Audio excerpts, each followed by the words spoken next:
नमस्कार, आपण पाहता हिरकणी न्यूज.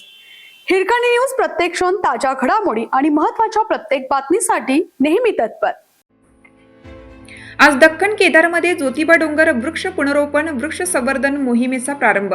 राष्ट्रीय राज्य महामार्ग निर्मितीसह इतर विकास कामांमध्ये निघणाऱ्या आणि केदार विजय या ग्रंथामध्ये उल्लेख असलेल्या दुर्मिळ वृक्षांचे संगोपन, वृक्ष पुनरोपण, वृक्ष संवर्धन या मोहिमेचा शुभारंभ जनसुराज्य शक्ती पक्षाचे संस्थापक आमदार डॉक्टर विनय कोरे यांच्या प्रमुख उपस्थितीत 18 डिसेंबर या दिवशी दुपारी 4 वाजता श्री ज्योतिर्लिंग डोंगर दख्खन केदार गायमुख परिसर येथे होणार आहे.